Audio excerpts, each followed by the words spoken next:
इस दुनिया में कुछ ऐसे लोग भी हैं जिनमें करुणा का नामो निशान भी नहीं पाया जाता।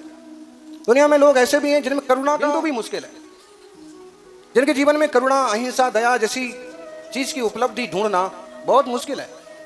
और ऐसे ही एक कौम का आज के दिन त्योहार है, पर्व है।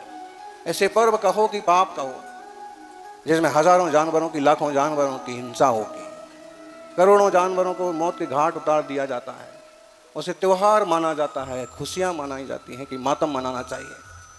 मिलेच्छों का त्योहार मिलेच्छों जैसा ही होता है। और जब ये दिन आता है तो मेरा दिमाग बहुत पहले से खराब हो जाता है कि हम लोग चींटी की भी रक्षा करने वाले लोग हैं।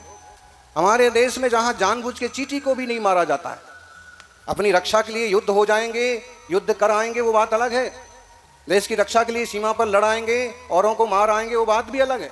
लेकिन जानबूझ के तो चींटी को मारना भी ठीक नहीं समझा जाता है। सीमा पर रहने वाले सैनिक भी जानबूझ के किसी को नहीं मारते कूटते हैं, बल्कि पाकिस्तान का कोई बच्चा भी आ जाए तो उसको सुरक्षित करते हैं, वापस भेजते हैं। हमारी संस्कृति बहुत बड़ी, बहुत प्राचीन, अहिंसक, दयालु, कृपापूर्ण है। लेकिन एक विकृति सारी दुनिया में त्योहार के नाम पर। सौभाग्यशाली है ये गांव कि इस गांव में इस तरह के लोग नहीं हैं, क्योंकि उन लोगों में भी थोड़े से समझदार लोग पाए जाते हैं। बाकी ज्यादातर कटमुल्ले जो भी है। और आज का दिन यूं देखा जाए तो बहुत बुरा दिन है, जहां कितनी चीखें हो रही होंगी, जहां इस तरह के लोग हैं, वहां गली मोहल्लों में खून बह रहा होगा, पशु पंछी तड़प रहे होंगे। अगर वहाँ गौ रक्षक समाज नहीं है तो गौ वंश का भी हमारे देश में ही हमको ये सब देखना सुनना पड़ा। बरसों हो गए आज के दिन हमारा उपवास होता ही है, किसी भी तरह से हो। जहाँ तक याद है 1998-99 आरा, उसके बाद से अधिकतम लगभग 20 साल से लगभग ऐसा ही होता। आज के दिन जानबूझ के अगर अवसर मिल गया उपवास करने का तो ऐसे उपवास कर लेते हैं कि आजकल का उपवास हमारा, और पूरे दिन प्रार्थना करना कि भगवान सब जीवों की रक्षा हो, सबके प्राणों की रक्षा हो, किसी को कष्ट ना हो। कोई नहीं मरना चाहता है।